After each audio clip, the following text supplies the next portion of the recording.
Welcome back. Today we're going to chat a little bit about the off season. First up, what's the purpose of the off season?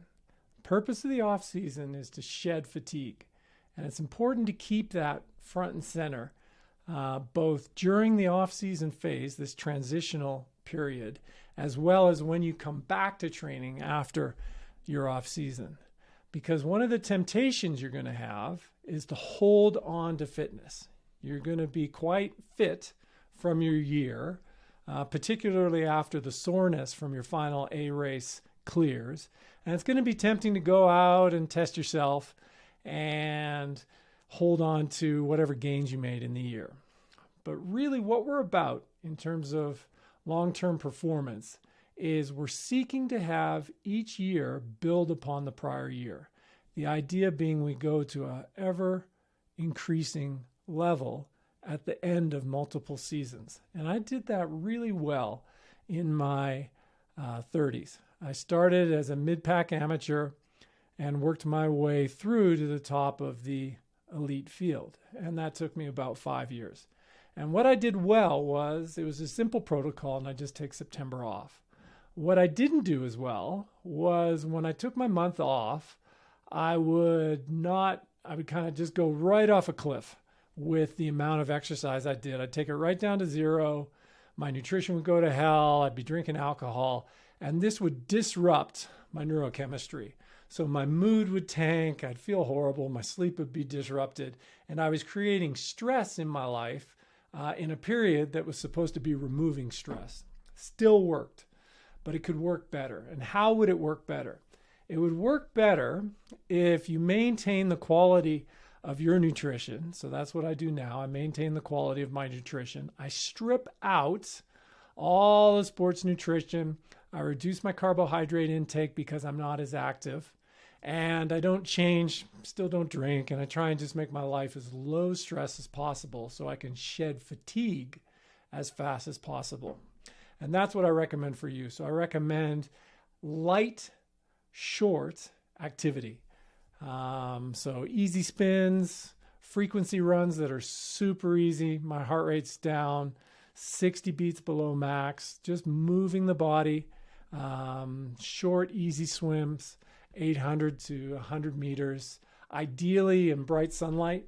So lunchtime, just easy flop is what my friend Alan calls it. I think that's an Aussie expression.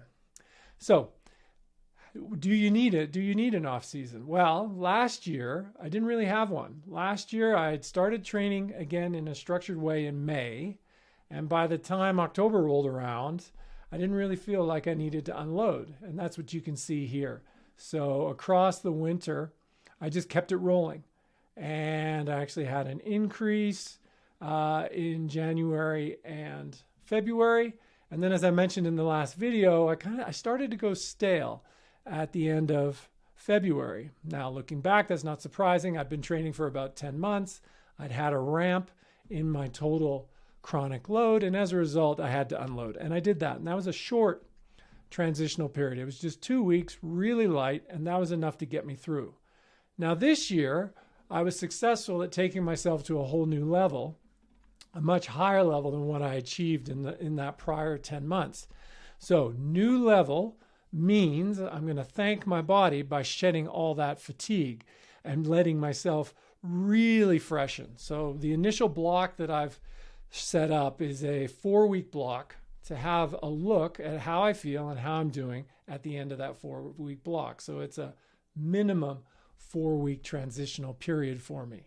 Now, for some of you that are training at an even higher level than me, I would recommend you think about kind of 2 phases.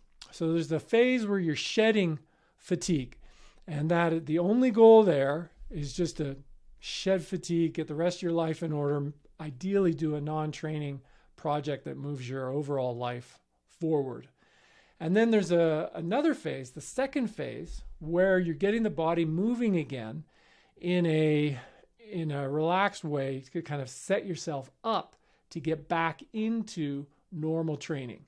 So that second phase, I think, is where a lot of us can kind of go wrong, because we remember our race performances, our specific training that we did at the end of the summer, and we can make that initial phase, the initial part of next year, too difficult and too demanding. So that phase, first we're going to shed the fatigue, then we're going to prepare the body to kind of get moving again. And that would be what I recommend you set up psychologically. Don't try and hold on to the late season training. Don't even try and hold on to the late season volumes and the workouts and all that. Step everything down. And for those of you that track annual bests, it's a good time just to reset all your numbers in your mind. And a lot of times what I'll do is I'll just step down my targets by 15 to 20% and just make it really easy on my body to get myself back into it. Now, how long does your transition period need to be? Well, honestly, it really depends on how high you took yourself. It could be anywhere, that whole two-phase period is going to be anywhere from, say, 0 to 6 weeks. Generally speaking, I've done best when I was training at a high level. If I had 4 weeks very easy and then had 4 weeks where I came back into training, not just slamming back into the level that I was achieving in the summer, but kind of ramping myself back in. Remember, when do you want to achieve your peak? Well, most of us are going to want to achieve our peak somewhere between 9 and 12 months out from the end of our prior season. So there's a lot of time to build back up. And one of the things I found is that in the years where I did not take this unload period early, I ended up having to take a bigger one later. And that's quite disruptive to my summer racing plans. So I've gone completely off a cliff in March or April before when I tried to hold fitness across the winter. It was a lot easier for me to do that because I used to change hemispheres. So I would go northern hemisphere, southern hemisphere, and then you've got the light, you've got all the local athletes that are training at a high level, and you can kind of grind it out. You can grind it out through the winter, but by the time you get to the spring, you're exhausted. And the goal here is to be stacking our years. And if you're able to do that over a 5-year period, you're going to be able to get yourself to quite a high level. And that's what I'm in the process of doing. So I hope this helps you with your off season. Rest early to avoid having to rest more later. Good luck with it.